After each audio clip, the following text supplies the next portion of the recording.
raise your hand if you've ever looked at makeup online, been like, I love that, I need it on my face, and then you copy it exactly, and then you look in the mirror and you're like, this looks like garbage.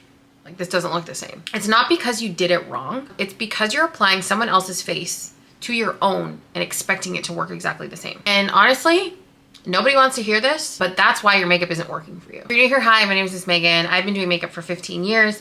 13 of them I worked for MAC. And in this video today, I'm gonna be doing one of my favorite dark smoky eyes. And I'm gonna be giving you the 3 reasons why always copying someone else's makeup won't work. So if you wanna hear more, please keep on watching. My eyebrows are already done. I'm gonna go in with 24-hour eye base. I get now to this day, but always used to happen, is, oh my God, what are you wearing on your face? I need to try it on immediately. Like, I want that on me. And like, to me, a not so great artist would be like, oh my God, yeah, let me put it on you, without like asking the right questions. My first thing is pause. Like, what do you like about it, and what specifically are you pointing to? Because I know everything that's involved in creating the eye look that you're like obsessed with, or the skin look that you're obsessed with. But like, I need you to break down what specifically about it that you're liking. And I would say 100% of the time, the person would be like, but it doesn't look like that on me. I'm gonna hold your hand when I say this. I knew that was gonna happen, but you have to kind of be able to have that experience so that you can compare it to what will be better. And as an artist, like, it does take time and skill to develop that specific type of communication style. But what I learned over the years is that people aren't ever really trying to copy a look exactly. What they're trying to replicate, and I talk about this all the time about like your makeup identity and like the vibe, right? Is you're trying to imagine how something like that would like feel on you. Because you've looked at something and it gave you a vibe, right? You're like, ooh, I love that. Like, whatever is going on with you, I love that. I want it. And you're going to look to the makeup and be like, oh, that's what I want. But really, it's like it's the energy and the vibe. And I'll use me as an example. I'm so connected to the makeup I wear. I'm so connected to the vibe. My energy is a lot different. And so when you connect it back to the makeup, it's because everything's really aligned. But from the actual look itself, face is different, the bone structure is different, the energy is different. If you've ever felt like makeup doesn't like work for you and like no makeup looks good on you, you're not broken. It's simply not true. You're just following the wrong blueprint. So that's a little bit of cozy gray with this color from the palette here, which is kind of like uninterrupted natural wilderness energy. So reason number 1 is that you're copying the makeup and not the intention. You don't actually necessarily want, you know, a cool tone smoky eye. You might want the confidence or the edge that it gives me, or my like connection to it, right? I talk all the time about how I feel in makeup.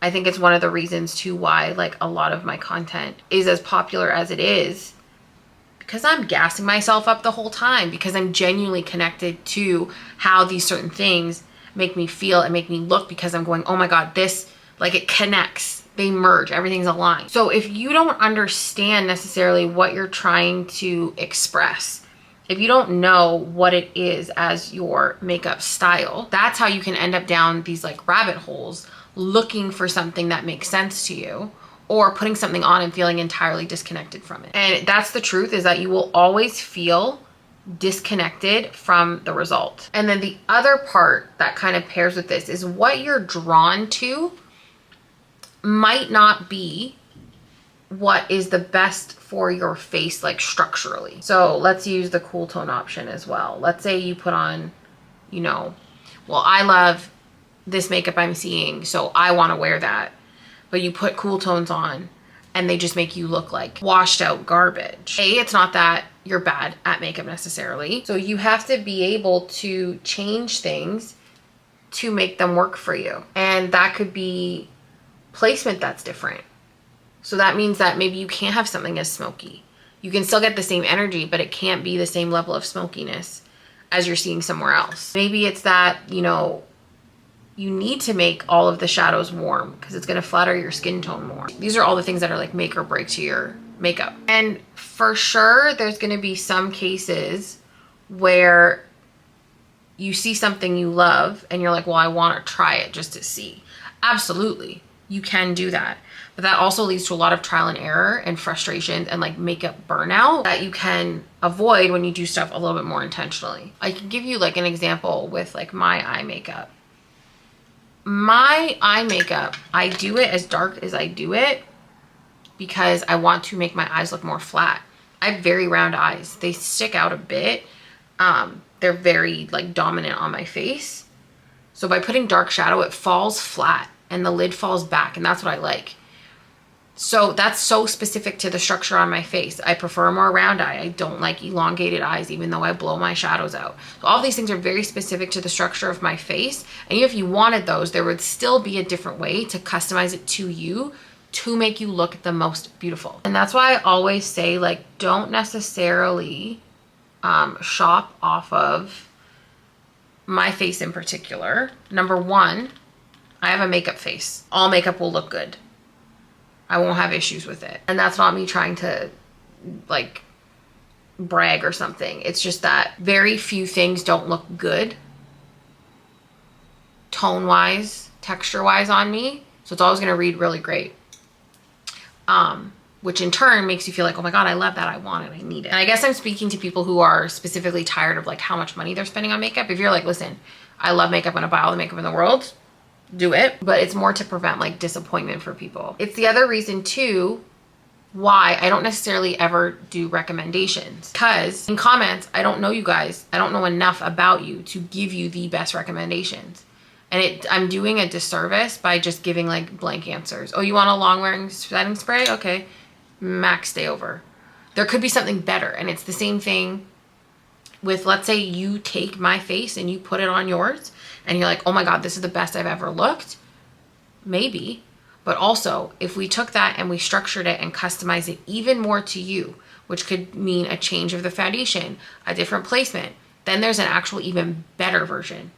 And that's what makeup is. And that's how like a makeup artist sees. Because when we look at you, we're immediately thinking like, hey, how do we elevate all of the best things? How do we elevate the cheekbones? How do we brighten the eye? How do we make the lips look sexy? Like, those are all the things that go through our head. I'm gonna take a little bit more of the liquid shadow. I have a new slick waterline pencil here, but I don't wanna open it because I know that the other one is somewhere. I just can't see it. Oh, I hit pan on this shadow and I love this shadow. It's only in this palette. It's like a cream powder hybrid. I can take a little bit of print and just fill, yeah, just this little sexy spot right here. Okay. Don't want to open another pencil. Okay, I'm gonna just use the black. No, because I'm gonna go crazy. Best highlighter in the entire world. So reason number 2 is that face structure is not optional. It's literally everything. So that like winged liner, so like that really lifted winged eyeliner that's so great on like an almond eye, on a hooded eye, might throw off the entire structure of the face. So therefore you have to customize that winged liner to your eye shape to literally make the face as balanced as possible. The more balanced the face, the more beautiful the face. That's literally all it is. Again, it's not that you're failing at makeup. It's not that you suck at makeup. It's that you're just putting product where it doesn't belong. You could be sitting on makeup products that are gems in your collection that you just have used incorrectly because you placed them wrong, that are actually really great. So if you're tired of your everyday makeup like letting you down and you want to be more intentional with your makeup and actually understand the reasoning why you're doing things the way that you're doing, make sure you hit the link in my description and join my free school community. You will never see makeup the same way again. And there's no space like this on the internet. It's totally free to join. Hit the link in my description. I promise you will not regret it. I can give you an example. So when I was doing Courtney's makeup from Spirit Box, she was amazing because she was basically like, do whatever you want. She was just like so down to play. And so when I did her brows, and I remember when she looked in the mirror, she was like, oh my God, I love how this looks. She's like, that's actually my brow structure. And her crease, she was like, oh my God, I normally go like right across, but like you actually followed my crease and it looks like so soft.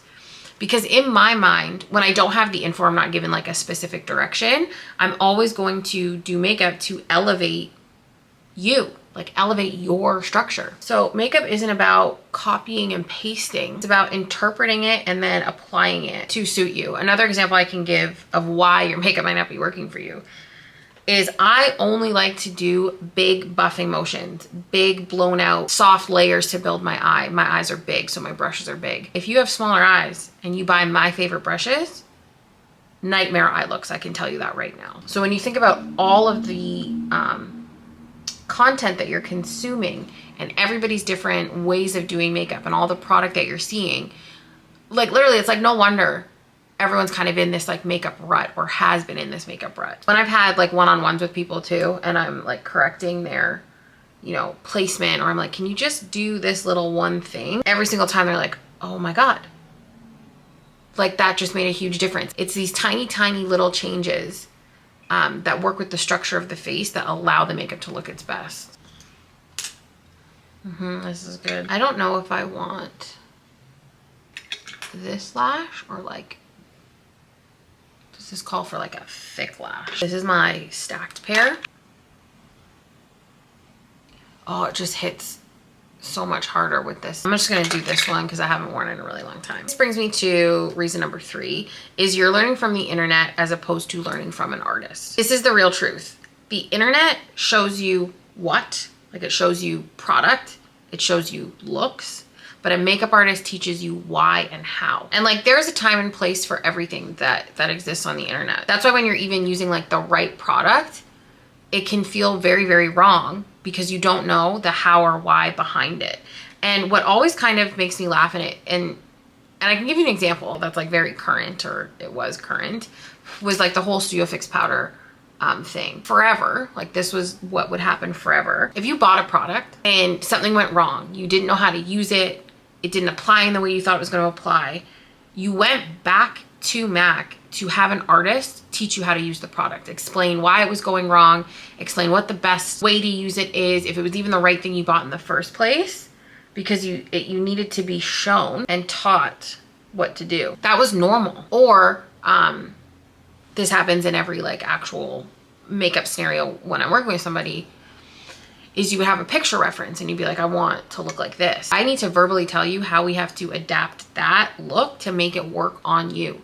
You need to know exactly what you love about it. And if you don't, that's fine, because then we can go off the vibe. Like, how do you want to feel? Where are you going? Like, there's just so many things that go into executing beautiful makeup from an artist standpoint. And like, I've witnessed it and I've seen it. And like, that's just how the cookie crumbles. Like, I have so much free content everywhere that gives you tons of tips and tricks that are good and will help you. But when you get something customized to you, it's even better. It like, that applies to like clothes. Like, yes, you can go and buy a pair of jeans that says like curve for big butts. But if you got a pair of jeans tailored to you, they're going to be the best. It's the same thing with makeup. And I think because makeup is art and art is subjective, that's where the line gets blurred. And by all means, you can be like, no, I can wear whatever I want and do whatever I want. But I suggest you go watch my Power of Makeup and like manifestation video. That can work against you sometimes. So if you actually want real makeup artist insight and you want to understand the how and the why behind makeup and not just the what is the best thing, make sure you head over to my free school community. The link is in the description. And if you're really ready to elevate and you want customized guidance and you want personalized feedback and you want to finally be able to sit down confidently and execute your makeup however you want to with ease, I also have the paid school community, which is called the Makeup Revival. So if you want to meet with me weekly in live group sessions, that is what the Makeup Revival is. I also just brought on my girl, Kayla Bliss, as well. So she does Makeup Mondays. So you get multiple live weekly calls with us to answer all your makeup questions and give you solutions for good and learn skills that you can take with you for a lifetime. I will also put that link in the description as well. Thank you guys so much for watching. If anything in this video helped you, make sure you subscribe and turn on post notifications so you never miss a post. Follow me on TikTok and Instagram, all under the same name, at Miss Megan Robinson. Let me know the last time you guys copied a look and it went terribly wrong. If you're ready to stop just copying makeup and start customizing it to you, make sure you join either the free school community or my Makeup Revival, and I will see you in the next one. Bye.